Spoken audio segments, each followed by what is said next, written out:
ओम भूर्भुवः स्वः तत्सवितुर्वरेण्यं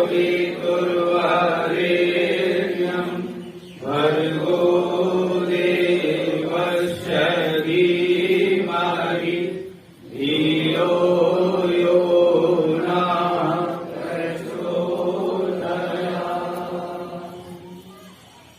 चतुर्वेद पारायण ये जी के ब्रह्मा पूज्यपाद स्वामी जी महाराज, मंच पर विराजमान हमारे संगीत के आचार्य अमीचंद जी, सभा में उपस्थित सन्यासी वृंद, वानप्रस्थीगण, सम्मानित ब्रह्मचारीगण एवं यजमान के रूप में श्रद्धालु मानवा सज्जनों, माताओं, बहनों, सच कहा जाए तो ये हमारा यज्ञ तीर्थ है। दुनिया में धर्म के नाम पर लोग तीर्थ करने जाते हैं। कभी हमारे देश का यज्ञ तीर्थ करके एटा गुरुकुल को बनाया गया था, लेकिन वहां पर आज खाली यज्ञशालाएं तो नजर आती हैं, लेकिन यज्ञ होता हुआ नजर नहीं आता। भारत में क्या विश्व में इतिहास में अमर है कि ईटा की जो यज्ञशाला है अति सुंदर है, देखनी और रमणीय। वहां पर चारों वेदों के मंत्र दीवारों पर लगे हुए हैं, छपे हुए हैं। कभी वहां के आचार्यों ने कितना परिश्रम करके इस कार्य को किया था, लेकिन आज सब कुछ है लेकिन यज्ञ नहीं है। लेकिन ये मथुरा जो तपोभूमि, महर्षि स्वामी दयानंद जी महाराज ने इस स्थान को चुना। वैसे तो स्वामी जी महाराज बहुत जगह पर आए गए और स्वामी जी महाराज जहां पर भी गए वहां पर यारी समाज और यज्ञशाला का निर्माण किया।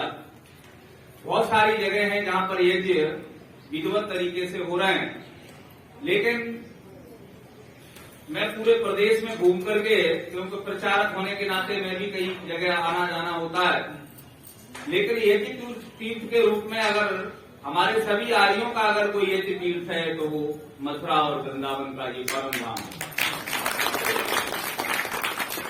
यहाँ पर पूज्य स्वामी जी महाराज चारों वेदों से हर वर्ष समय भी निश्चित है। कोई पत्रा के आधार पर, पंचांग के आधार पर इसके समय को अलग अलग नहीं छांटा जाता। निश्चित समय होता है। 25 तारीख को ही दिसंबर को इसकी पूर्ण आहुति होती है।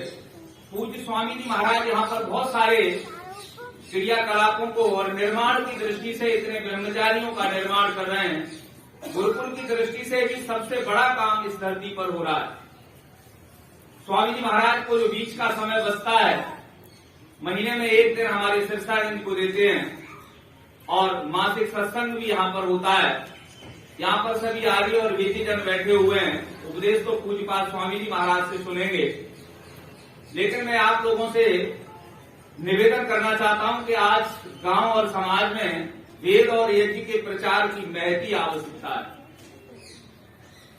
जो भी जिस बल पर, जितना बल परमेश्वर ने आप सबको दिया हुआ है, उस बल से प्रचार की दृष्टि से पूरे परिश्रम के साथ कार्य कीजिए। ये कार्य ऋषि ध्यान का नहीं है, किसी संत और महात्मा का नहीं है। मैं समझता हूं ये कार्य परमेश्वर का है।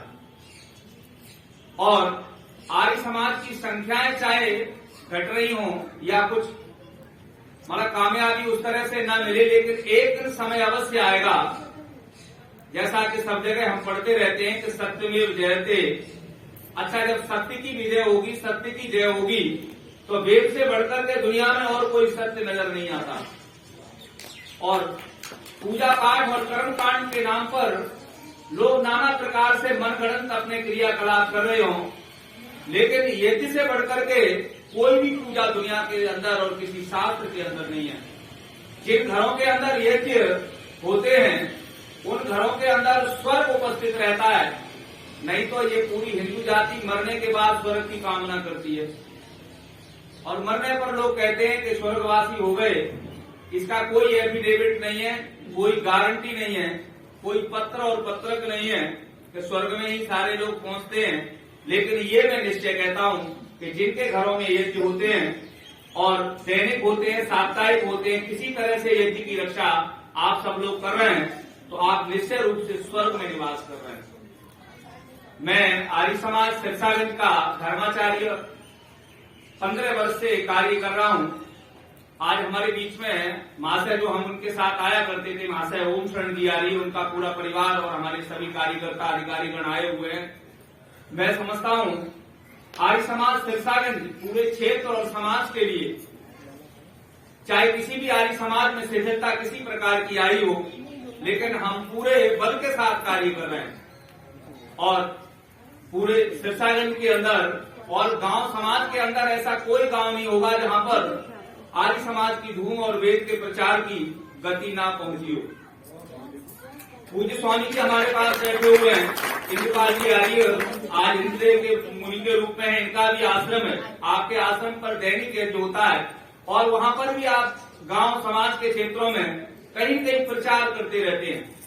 इसलिए ऋषि ज्ञान में लिखा कि वेद का पढ़ना पढ़ाना और सुनना सुनाना आर्यों का परम धर्म है। अंतिम समय में धर्म ही कार्य करता है, आता है। तो धर्म यज्ञ करना चाहते हो तो वेद को पढ़ो, पढ़ाओ और यज्ञ को करो और कराओ।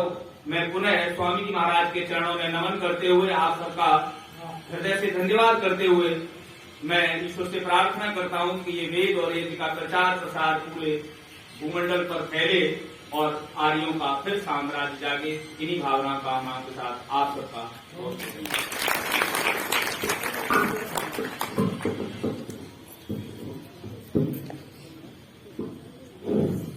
आदरणीय साथी